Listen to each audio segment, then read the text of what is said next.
bonjour, bonsoir. Ça dépend de l'heure à laquelle vous me recevez chez vous. J'espère que vous allez bien. Quant à moi, c'est toujours un plaisir de vous retrouver dans ce nouveau numéro de l'émission Lumière. Aujourd'hui, je vais parler d'une dame. Je vais l'appeler Nancy. C'est une veuve qui vient se plaindre. Elle est fatiguée de se battre avec sa belle famille. Elle est fatiguée de subir toute cette méchanceté venant de sa belle famille. Nancy était mariée pendant 20 ans à son feu mari. Ils ont ensemble 5 enfants. Son mari est décédé d'une courte maladie. Juste après l'enterrement du mari de Nancy, la belle famille a montré son vrai visage. Ils ont mis Nancy et les enfants dehors. Ils les ont tous chassés. Ils se sont accaparés les biens que Nancy a souffert à bâtir avec son mari. La belle famille a mis Nancy dehors sans un centime. Ils ont récupéré les voitures, ils ont récupéré les maisons, ils ont tout fait pour bloquer le compte de mari de Nancy et le compte commun que Nancy avait avec son mari pour l'éducation, pour les études de leurs enfants. Parce que c'est un couple qui ont préparé vraiment l'avenir de leurs enfants. C'est rare de trouver ce genre de couple-là qui préparent l'avenir de leurs enfants. 2 ans, Nancy se bat contre sa belle famille pour au moins récupérer le compte commun qui a été ouvert pour l'avenir des enfants et au moins récupérer une maison parce qu'ensemble ils ont construit 3 maisons, donc la maison dans laquelle ils vivaient avec leurs enfants et les 2 maisons qui étaient en location. Et ils avaient 2 taxis qui tournaient pour pouvoir aider la famille. Nancy est fatiguée. Ça fait 2 ans que cette guerre dure. Ça fait 2 ans de bataille. Elle est fatiguée de se battre contre sa belle famille.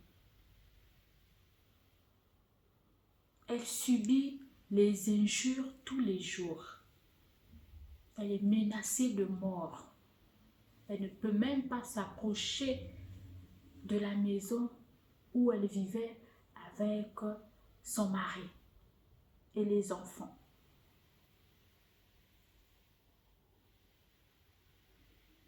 Parce que chaque membre de la belle famille, de sa belle famille a récupéré chacun. Le petit frère a pris une maison, l'autre a pris une maison. La mère de son défunt mari a récupéré la maison principale où il vivait avec ses enfants et son mari. Nancy est à bout de force. Elle demande juste que justice soit faite parce qu'elle est fatiguée. C'est des personnes qui surdoivent même la loi pour que le dossier n'aboutisse pas, pour que les choses n'avancent pas. Elle n'a pas accès au compte de son époux. Elle n'a accès à rien du tout. Et la pauvre Nancy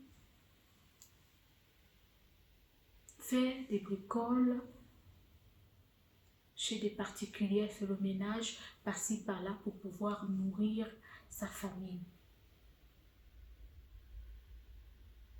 Elle loue un petit studio, chambre, salon avec ses 5 gosses. Donc 2 ne vont pas à l'école parce qu'il n'y a pas assez de moyens. Les 3 autres sont obligés de travailler pendant les vacances scolaires pour pouvoir s'acheter leur fourniture scolaire. Nancy est fatiguée. Elle n'en peut plus. 20 ans avec son homme, ou ses frères, sa belle-mère, quand il venait à la maison, elle recevait sa belle famille comme une belle fille reçoit sa belle famille.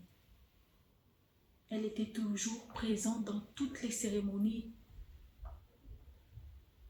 du côté de sa belle famille. C'est une femme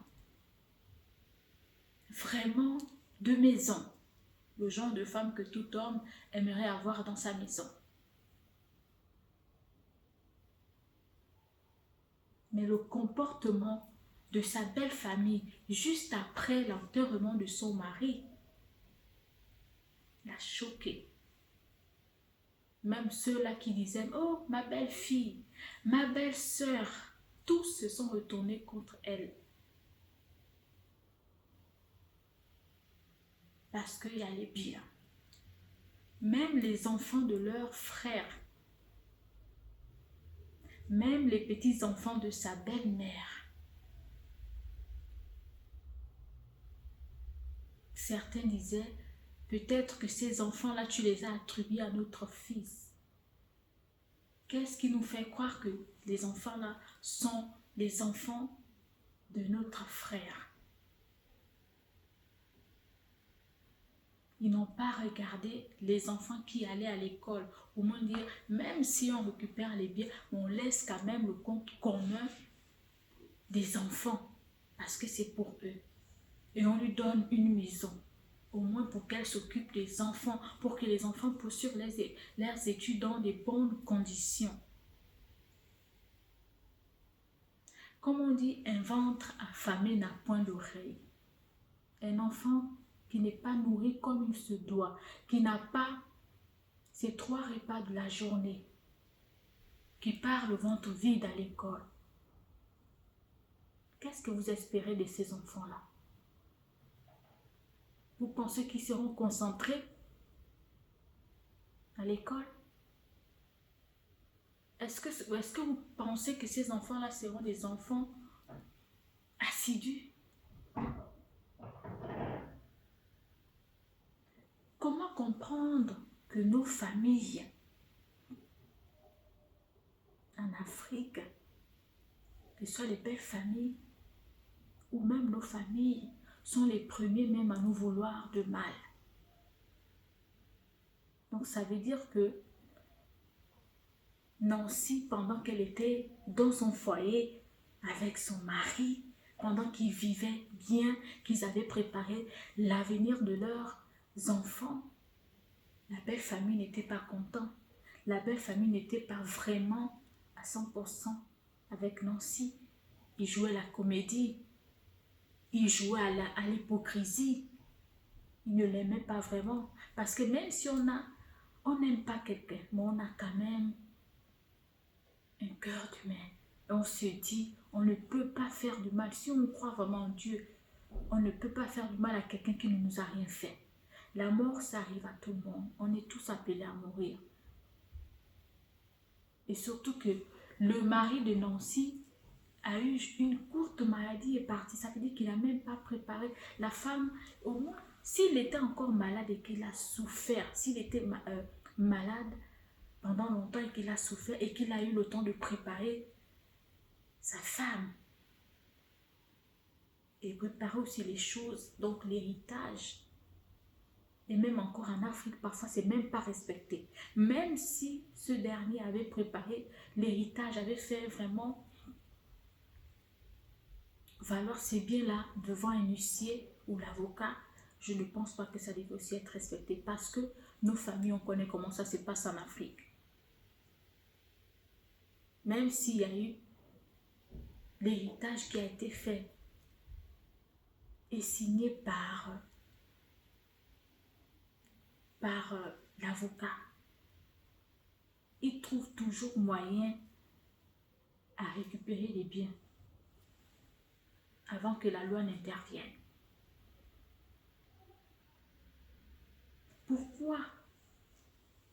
Pourquoi cette attitude envers la veuve et l'orphelin? Parce que beaucoup de veuves subissent. Les orphelins encore pire. Ils sont maltraités. Ils sont insultés. Est-ce que vous n'avez même pas pitié de ces enfants-là? Les enfants laissés par votre frère.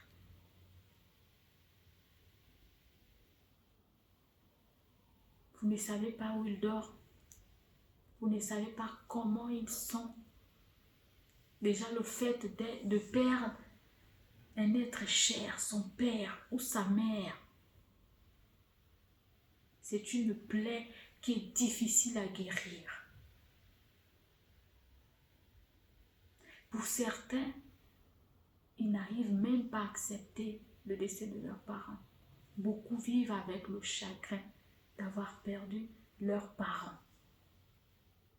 Et quand il y a encore ce genre de comportement venant de la famille, du père ou de la mère, comment ces enfants-là vont vous regarder demain, puisque vous les avez abandonnés juste après le décès de leur père? Comment est-ce que vous allez les regarder demain s'ils réussissent? Vous direz que je repars voir mon neveu, mon fils, c'est le fils à mon frère. Il est devenu médecin, il est devenu ministre, il est devenu pilote. Il a un poste à responsabilité dans la société, dans le pays, sachant que vous les avez maltraités, vous les avez chassés de leur maison, construite par leurs parents, par leur père et leur mère. Vous n'avez pas regardé tous ces efforts-là que leur père a fournis pour pouvoir les mettre à l'abri. C'est que vous êtes. Vous avez regardé, c'est les biens, les accaparer, les récupérer. Vous dormez avec vos enfants pendant que eux-mêmes, les propriétaires de la maison, sont dehors et souffrent. Ils vivent dans des conditions déplorables. Nancy est fatiguée. Elle ne pouvait pas imaginer un seul instant que sa belle famille devait se comporter comme ça. Mais faites un peu semblant, s'il vous plaît. Pourquoi attendre toujours qu'un membre de famille, un membre de la famille, votre frère ou votre soeur décède pour pouvoir montrer vos vrais visages? Pourquoi vous n'attendez même pas 1 an ou 2 ans, je ne sais pas. Faites semblant. Pourquoi vous montrez vos vrais visages? Vous avez vos enfants. Est-ce que vous aimeriez qu'on traite vos enfants de la sorte? Est-ce que vous pensez à vos enfants? Mais vous attirez la malédiction à vos enfants. Ça ne se fait pas. C'est des êtres humains, c'est des personnes.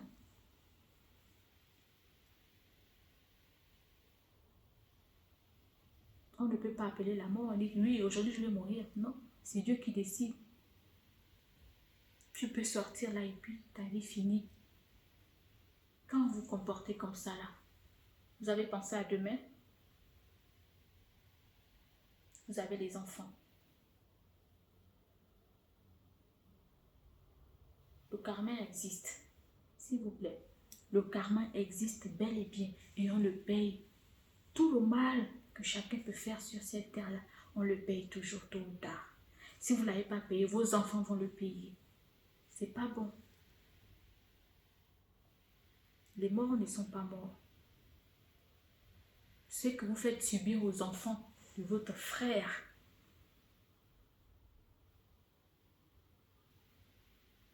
Demain, vos enfants, peut-être, subiront pire que ce que les enfants de votre frère subissent.